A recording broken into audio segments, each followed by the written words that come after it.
안녕하세요, 여러분. 성공합시다.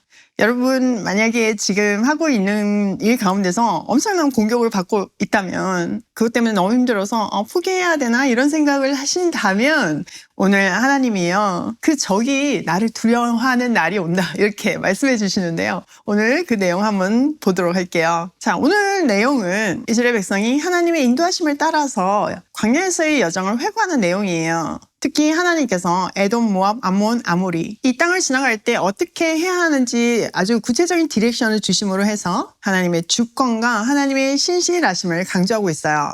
이것을 통해서 우리는 하나님의 계획과 약속에 순종하면서 그때를 기다려야 한다는 것을 배울 수 있죠. 자, 들어가서 보도록 할게요. 1절. 근데 1절이 46절하고 연결되어 있거든요. 46절부터 볼게요. 우리가 가데스에 머무르며 그렇게 많은 날을 보내고 난 뒤에 우리는 주님께서 명하신 대로 방향을 바꿔서 홍해로 가는 길을 따라 광야에 들어섰으며 여러 날 동안 세이산 부근에서 떠돌았습니다. 그때 주님께서 나에게 말씀하시기를 너는 이 백성을 데리고 오랫동안 이 산 부근에서 떠돌았으니 이제는 방향을 바꿔서 북쪽으로 가거라 하셨습니다. 자, 이스라엘의 불순종에 하나님께서는 광야 1세대가 모두 죽고 광야 2세대, 새로운 세대가 준비되기를 기다렸어요. 그들은 왔던 길을 되돌아 홍해길을 따라 광야로 돌아갔고 여러 달 동안 세일산 부근에 지냈다고 얘기해요.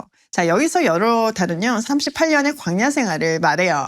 우리가 여기서 배울 수 있는 거는 불순종하는 인생은 방향과 삶의 목적지를 잃어버린다는 사실이에요. 그래서 왔던 일도 또 다시 되돌아가고 제자리를 막 맴돌면서 결국은 아무것도 못하고 그냥 죽는다는 것을 보여주고 있는 그림이죠. 이건 우리에게 주시는 경고의 말씀이기도 해요. 자, 그 광야 38년이 지나고 드디어 하나님께서 북쪽으로 가거라 이렇게 디렉션을 주셨어요. 북쪽으로 간다는 거는 이제 가나안 땅을 정복하러 간다는 이야기인 거죠. 광야 2세대가 약속의 땅으로 드디어 들어갈 때가 왔다는 거예요. 이스라엘이 가나안에 들어가기 위해서는 에돔, 모압, 암몬, 아모리를 거쳐서 요단강을 건너야지만 들어갈 수 있었어요. 근데 각 나라마다 어떻게 다뤄야 하는지 그 지침을 주시는데요. 심플하게 얘기하자면 에돔, 모압, 암몬과는 싸우지 말고 아모리하고는 싸워야 한대요. 자, 먼저 에돔부터 한번 살펴보도록 할게요. 4절, 또 백성에게 지시하라고 하시면서 말씀하시기를 너희가 세일산에 사는 에서의 자손 곧 너희 친족의 땅 경계를 지나갈 때에는 그들이 너희를 두려워할 터이니 매우 조심하여라. 그들의 땅은 한치도 너희에게 주지 않았으니 그들과 다투지 말아라. 세일산은 내가 에서에게 유산으로 주었다. 먹거리가 필요하면 그들에게 돈을 주고 사서 먹어야 하고 물이 필요하면 돈을 주고 사서 마셔야 한다 하셨습니다. 주 당신들의 하나님이 당신들이 하는 모든 일에 복을 내려주시고 이 넓은 광야를 지나가는 길에서 당신들을 보살펴 주셨으며 지난 40년 동안 주 당신들의 하나님이 당신들과 함께 계셨으므로 당신들에게는 부족한 것이 아무것도 없었습니다. 그래서 우리는 엘락과 에시온 게벨에서 시작되는 아라바 길을 따라 세일에 사는 우리의 친족인 에서의 자손이 사는 곳을 비켜 지나왔습니다. 자, 하나님은요, 에서의 후손인 에돔 사람들의 땅을 지나갈 때는 그들의 땅을 침범하지 말래요. 싸우지도 말래요. 그리고 이미 그들이 이스라엘 자손들을 두려워하고 있으니까 매우 조심하래요. 그러면서 강조하시는 뭐가 5절에서 그들의 땅은 한치도 너희한테 주지 않았다 이렇게 강조하시죠. 그렇기 때문에 그 땅을 지나갈 때는 음식을 사고 물을 사서 마시면서 지나가야 한대요. 이것은 창세기에 에서에 대해서 그 축복의 말씀에 근거한 건데요. 에서에게도 큰 민족이 되게 해주겠다, 땅을 주겠다 약속하셨거든요. 그 약속을 신실히 지키는 거예요. 자, 이스라엘에 비해서는 에서의 후손들은 택한 백성이 아니잖아요. 에서와 야곱 중에서 하나님은 야곱을 택하셨고 야곱의 후손 이스라엘을 하나님의 백성으로 택하셨어요. 그럼에도 불구하고 지금 택하지 않은 에서와의 약속을 지키시잖아요. 이것을 통해서 택하지 않은 백성과의 약속도 지키시는 분이 하물며 약속의 자손에게 주신 약속을 지키지 않겠느냐 이 얘기를 하시는 거죠. 또 하나 우리가 캐치해야 하는 보석은요. 에서는 야곱에게 두려움의 대상이었어요. 그래서 에서를 피해서 멀리 도망갔었고 돌아올 때도 막 두려움에 떨었잖아요. 근데 세월이 지나니까 어느새 입장이 바꿔져 있어요. 에서의 자손들에게 이스라엘이 두려움의 대상이 되어 있죠. 이렇듯 하나님이 주신 사명을 따라 사는 하나님의 자녀들은 축복의 근원이 되고 하나님이 함께 하시기 때문에 두려움의 대상이 된다는 것을 확인할 수 있어요. 창세기 1장에서부터 3절 말씀이 이스라엘의 건국 이념이잖아요. 우리가 한번 보면요. 주님께서 아브라함에게 말씀하셨다. 너는 내가 살고 있는 땅과 내가 난 곳과 너희 아버지의 집을 떠나서 내가 보여주는 땅으로 가거라. 내가 너로 큰 민족이 되게 하고 너에게 복을 주어서 내가 크게 이름을 떨치게 하겠다. 너는 복의 근원이 될 것이다. 너를 축복하는 사람에게는 내가 복을 베풀고 너를 저주하는 사람에게는 내가 저주를 내릴 것이다. 땅에 사는 모든 민족이 너로 말미암아 복을 받을 것이다. 자, 먼저 하나님께서는 내가 내게 보여주는 땅으로 가라고 해요. 사명의 땅으로 가라는 거죠. 그러면 너는 복의 근원이 된대요. 더불어서 너를 축복하는 자마다 복을 받을 것이고 너를 저주하는 자마다 저주를 받게 된대요. 땅에 사는 모든 민족이 너로 말미암아 복을 받게 된대요. 오늘 이 말씀이 제게 너무 큰 은혜가 되더라고요. 하나님이 지시하신 땅, 사명의 땅으로 가는 길은 만만치 않아요. 수많은 적들이 우리를 공격하고 방해하죠. 그런데 하나님이 함께 하시기 때문에 우리를 축복하는 사람마다 축복을 받고 저주하는 사람마다 저주를 받게 될 거래요. 이것은 하나님의 메시지가 선포될 때 그것을 받아들이는 사람은 생명을 얻는 것이고 그렇지 않은 사람은 여전히 죽음 가운데 사망 가운데 머문다는 것이죠. 에서처럼 처음에는 우리에게 두려움의 대상일 수 있지만 시간이 흐르면서 하나님은 결국 하나님의 자녀를 승리로 이끄시고 막 대할 수 없는 두려움의 대상이 되게 하신다는 것도 배울 수 있어요. 결국 우리가 해야 하는 일은요. 에돔, 모압, 암몬, 아모리를 대하는 방법이 각기 다른 것처럼 하나님의 명령대로 각 상황에서 때로는 싸우지 말고 때로는 정면 돌파를 하면서 사명의 땅으로 가야 하는 거예요. 그때 결국 그 땅이 우리로 인해 복을 받게 될 거예요.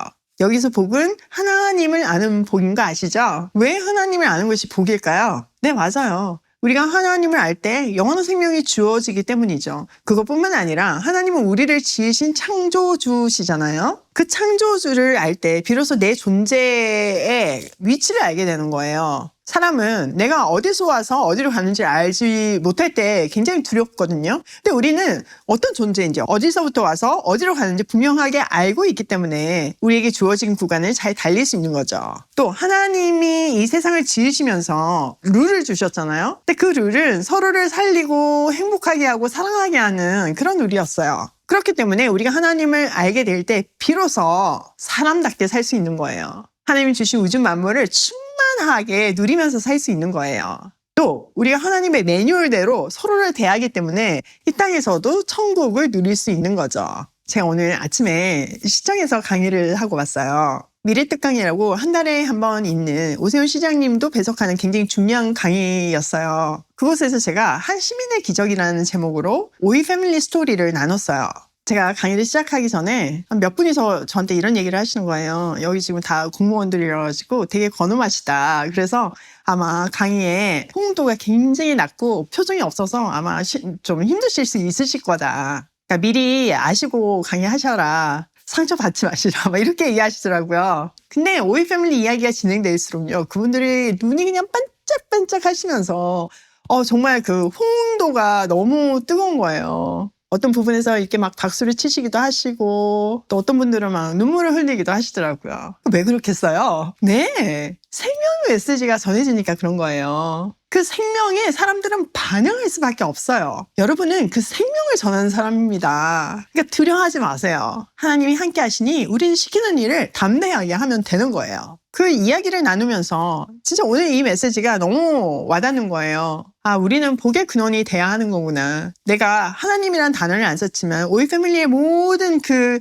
원리가 다 복음이잖아요. 그 메시지를 전한 거잖아요. 시청에 복음을 전한 거잖아요. 진짜 어떻게 하면 사람을 살리는지를 전한 거잖아요. 사실 국민 성취의 대부분의 국가의 역할이 너무나 커요.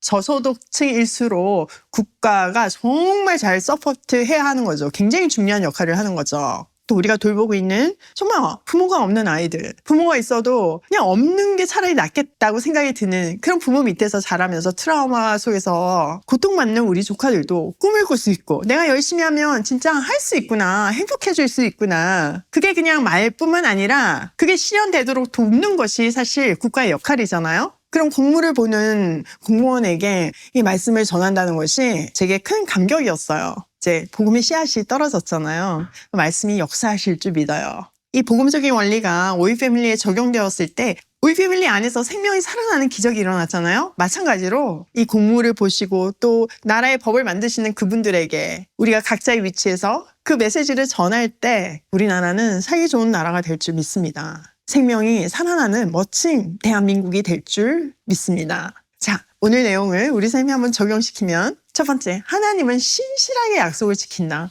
에서의 후손을 통해서 알려주셨죠? 약속의 자손이 아닌데도 그렇게 약속을 지키세요. 그러면 우린 당연히 지켜주시는 거죠. 두 번째, 복의 근원으로 살아가자. 여러분은요, 어떤 위치에 있던, 여러분의 상사가 있고, 내가 가진 것이 없고, 그런 거 아무 소용없어요. 그냥 여러분은요, 하나님의 자녀라는 정체성이 있어요. 그렇기 때문에 여러분은 복의 근원이 돼야 되는 게 정상이에요. 여러분의 위치에서 그 복이 일파만파 퍼지는. 그래서 여러분이 속한 그곳이 되살아나는 그런 놀라운 역사가 일어나길 소망해요. 세 번째, 하나님의 방법으로 담대하게 전진하자. 여러분, 하나님이 때로는 맞서 싸우게 하시고 때로는 싸우지 말고 비켜가게 하시잖아요. 하나님 주신 타이밍에 하나님이 주신 방법대로 우리는 그 주신 사명의 땅으로 전진해 가야 돼요. 비록 수많은 적들이 우리를 공격한다고 해도 하나님이 함께 하시기 때문에 우리는 승리할 수 있어요. 그리고 나를 저주하는 자마다 저주를 받게 될 것이고 나를 축복하는 자마다 복을 받게 될 것이라고 하시잖아요. 근데 시간이 지나면 그게 다 정리될 거예요. 그리고 에서가 처음엔 두려움의 대상이었지만